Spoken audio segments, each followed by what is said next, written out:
Hi guys, welcome to my review for the IBASSO Junior Cookie TI. This is this company's third set in this IBASSO Junior kind of segment, also comprised of the IBASSO Gelato, that's the entry level, and then the CLI, and now the Cookie TI. The Cookie TI is the most expensive, priced at around $150, and of course for that we are getting an improvement in terms of the overall accessories package, an improvement in terms of the whole concept of the actual IM. In terms of the general specs of the IM, this is the graph they provide, which is basically what I then got as well when I measured it. The takeaway here from the specs is that it's using a magnesium aluminum diaphragm driver, which is, by the way, the same driver that we also find on the CLI. I've got here the CLI. I've actually got here two CLIs. I'll get to that in a second. And then as for the remainder of the accessories, that I think they are what we would expect at this price point. We've got different terminations for the cable. We've got a DSP, we've got a 3.5, a Type C, a 3.5, and a 4.4 joules. I've got on there. We've got some nice selection of tips which work perfect. Nothing there to be said. I'm actually using one of the sets of the tips, as you can see there, white, and then the exchangeable nozzles, which there's two sets, a silver and a gold. So this is the silver, okay, and the gold. They obviously provide two different tuning styles, and I'll get to that in a second. Okay, so just get this out of the way here. So all right, there we go, Cookie TI for you guys. Shell, it's a TC4 titanium alloy shell, that's what they call it. It's a very similar shell to the CLI. What's basically has changed is the faceplate. The cable is a nice enough cable. It's the same as the cable is on the CLI, just that they've changed the color. To be honest, I don't know, $150, the cable is okay, it's fine. I would have maybe given it something extra to make it a little bit more stand out, but that's just me. That's not even a criticism, it's just an opinion. But overall, what I can say is the build, the accessories, all of them are ticking the right boxes. It's what I would expect, it's what I want for when I'm talking about $150, and that's, I think, what you all guys will want. The interesting thing here, well, there's a number of interesting factors here, but one of the interesting things here is the usage on the Cookie TI, as is on the case of the CLI, of this helmet's resonator, as you can see there, right? That's that helmet's resonator, and as well the fact that this magnesium aluminum domed driver is a very high quality driver. It's got a 1.6 Tesla magnetic density.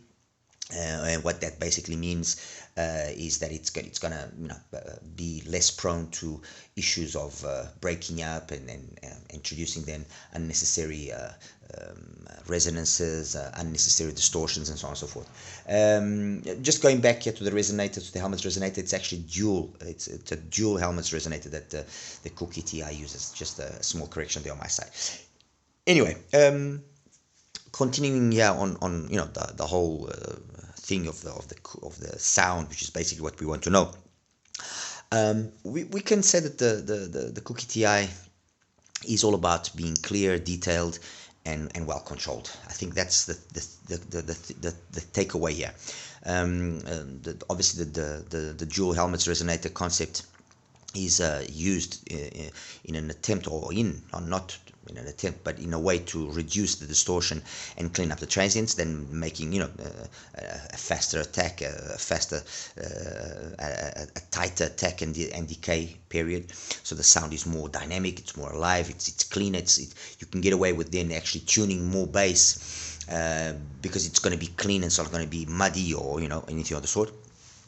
But the important thing here is that clarity and detail is what this set is all about, and it's not in any way a bass head set or a bass head focused set or anything of the sort. It's all about being clean, detailed, and having a nice engaging, almost, I wouldn't say almost, clinical type of presentation, but with a lot of life to it, a lot of engagement associated with it.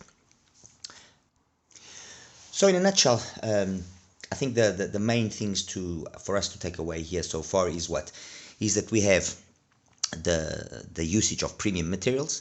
acoustically the usage of these helmets resonators to reduce, like as I mentioned before, distortions and so on and so forth, is there to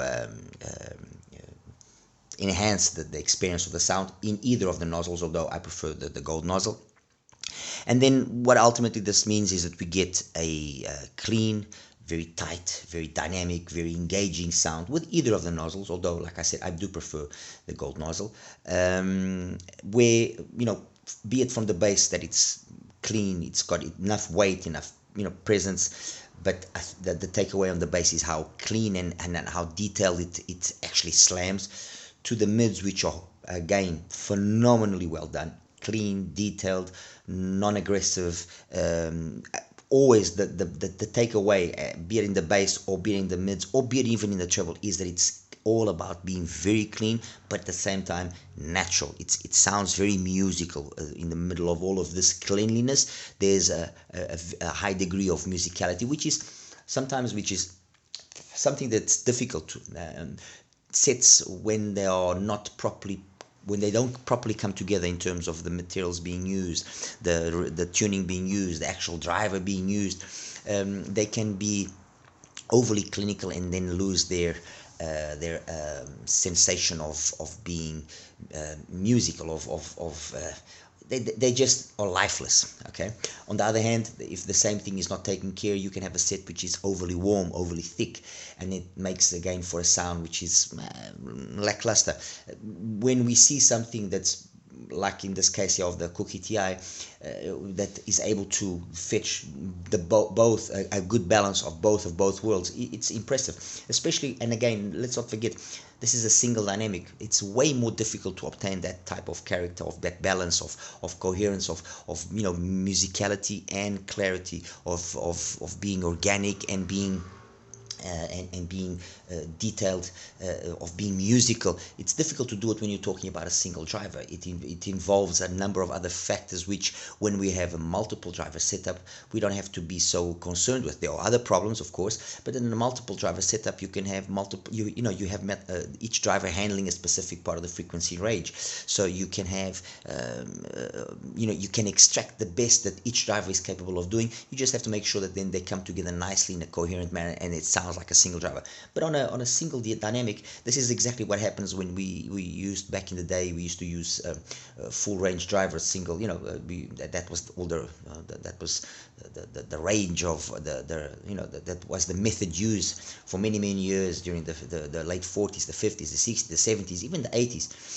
A number of extremely good single dual cone drivers, or dual dynamic drivers. I mean, stuff from Norelco all the way to JVL, all the way to Tannoy. Anyway, I'm delving in and now going down a different road. That's the takeaway here.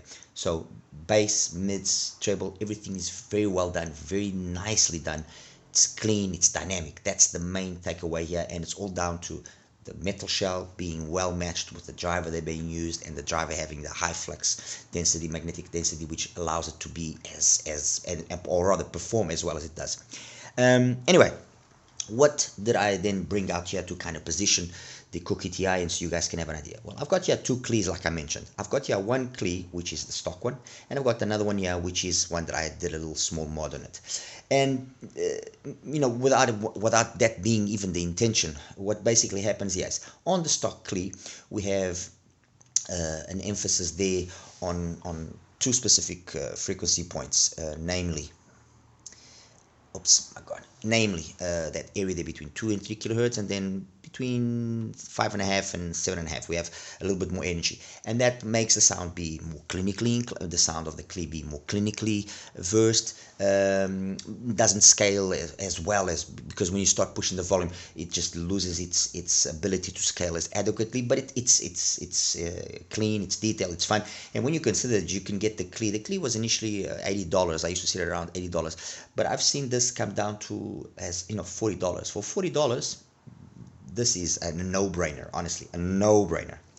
On this one, what I did was I added a 400. I started with a 400, then a 450, then a 500, and I ultimately ended up with the 500 grade filter.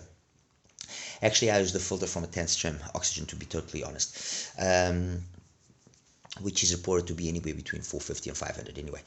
And what that filter has done here to the clear is then tamed those peaks, balanced everything out, and it gives a sound that, for me at least, is more to my satisfaction. The fact that it's got this high quality driver allows the clear modified to sound every bit as basically detailed as it does in the unmodified version over here, but controlling the way that it scales much better. So it's you know, you can really crank it up and it's amazing. And what ultimately happens here in these two different original tuning and my modified tuning is what happens here on the Cookie TI. So the Cookie TI is an IEM that offers these two signatures. It offers, with the one nozzle, the silver, more the clear, stock clear kind of tuning, but more polished, okay, more controlled, those peaks. And then with the gold nozzle, it offers the tuning of my modified clear. That's in essence what it is. And when I show you the graphs, you'll understand. So there's straight away, great, I mean, phenomenal. Now, depending on what obviously you like, you already know. You can, if you cannot afford a Cookie TI, maybe just get yourself a clear at like a discounted price. Get yourself some filters and listen to it stock, and then modify it with a filter, like I said, 400, 450, or 500, and see how it sounds. And by doing that, you will basically be getting a Cookie TI. If you, on the other hand, are not tech savvy or don't want to go to all those hassles of putting filters and seeing, go for the Cookie. That's it. You got both. You got the best of both worlds. There's two other IEMs here, well, three actually, that also I think are relevant to bring here to this comparison, because they well, to some extent a little bit more one, a little bit less the other, but they all have a very similar vibe to what the Cookie TI is capable of doing. What are those IEMs? Well, one is a 10th stream Fission. The other is a 10th stream Follow, and the other is an IEM which has been around for quite a few years now. One of my favorite IEMs, the Sonic Frontiers, or Frontiers, my apologies, the Sonic Memory, the SM2. Sorry, not SM2, SM1. Oh my God, my apologies. An unbelievably good IEM that, unfortunately, in my opinion, wasn't commercialized in the best way, and that's why it just kind of fell by the side. Shenzhen Audio at one point did sell this IEM, but again, they didn't do, in my opinion, the right work. As for the company itself, leaves a lot to be desired. Not the most friendly of people, unfortunately, and well, it is what it is. When you have maybe an attitude problem or an attitude adjustment issue, or whatever you want to call it, you cannot expect to go very far. But anyway, really good IEM, and an IEM which has very much the same character as the Cookie TI. And what does that all mean in practical terms? I mean, it basically means the following. If if we want a sound which is clean, detailed, then be it the Fission, be it the Follow, or be it the Cookie TI, that's what you're going to get. These are all IEMs where monitoring is something that they can do very well. They are going to be, they are all these, any one of these three, well, the Sonic as well, but I'm not going to be talking too much about the Sonic. I've just mentioned it and brought it here because if you do have the Sonic, then you know what the Cookie TI is all about. These are all IEMs that vocals are, to a certain extent, the spotlight, but in the Cookie TI, the fact that the driver is such a high quality driver, and I'm not taking anything away, mind you, from the DMT5 driver being used here on the 10th stream, but the driver there, the material used in the diaphragm, there's something around about the driver there, and as well maybe the helmet resonator system as well is also helping, that just makes the Cookie TI stand out as just a little bit tighter, a little bit faster, but musical. It's a little bit difficult to actually explain, because the Follow, for example, it's got a nice sub bass focus, it's got nice forward mid, sparkly treble, it really very good. In my review, I even said that it's to have this as a gaming IEM, I think it's doing a disservice to how good the Follow is, because the Follow is in essence an origin that's just been very slightly polished up in the right areas to provide this amazing sound. It's definitely, I think, probably one of the best Tantrum IEMs. And the Cookie TI offers, I would say, a lot of the same vibe, a lot of the same. Maybe where the Cookie TI will lose to the Follow is that the Follow is just a little bit more tuned audiophile wise, with a little bit more neutrality in terms of the bass, while the Cookie TI it's a more physical IEM. Okay. Much of what I said about the Follow applies to the Fission, but the Fission kind of sounds a little bit more sterile in comparison to the Cookie TI. So if I have to kind of position the three of them, I would say this is the more sterile, the more lifeless kind of one. Okay, to use a strong bass to distinguish between them. The Follow will be the more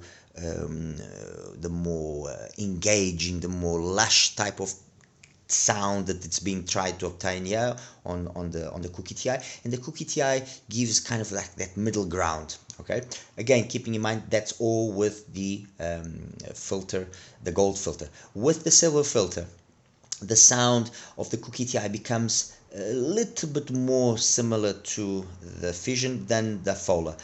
With the gold nozzle, it's more similar to the Follow than the Fission. And that's, guys, and that's basically it. There's really not much more that I can say about the Cookie TI other than it's a really good IEM. I again am surprised by why there's not much being talked about it, because it's a really good IEM. Yes, fair enough, it is priced at a market segment that is very competitive. This market segment between $120 and $200 in terms of single EDs has become an absolute battleground. There's the number of offerings is tremendous, and the thing is, there are some really good IEMs there. I mean, there's many more that I didn't bring out. The MK12, the Tourist from High Days, the Twistura Woodnote, the Twistura, even the Twistura, the latest one, oh my, I forget now the name, the one that's got the glass driver. But anyway, even the offerings from Twistura, like I said, even the Moondrop Cadence as well is also at that price point. The FIO FD15, there's a lot of really competent IEMs at that price point, and the Cookie TI definitely, in my opinion, deserves more attention. It definitely does deserve more attention. It ticks all the right boxes, in my opinion, in terms of what it should offer and what it does offer. And if you do get a chance, I would suggest listen to it. Listen to it if you haven't got anything in this price segment, but you've maybe heard one or two. I think I've been able to give you a general idea of what the Cookie TI is capable of. And one thing is definitely for sure, this I can guarantee, it will not disappoint. It is a very competent sounding IEM. Guys, let me just quickly show you the graphs and we'll wrap this up. Okay guys, so let's talk now IBASSO, CLI, and then Cookie TI and so forth. This is the graph for the IBASSO CLI in its stock format. Nice sounding IEM, as I mentioned, great driver, very nice slammy bass, clean, detailed.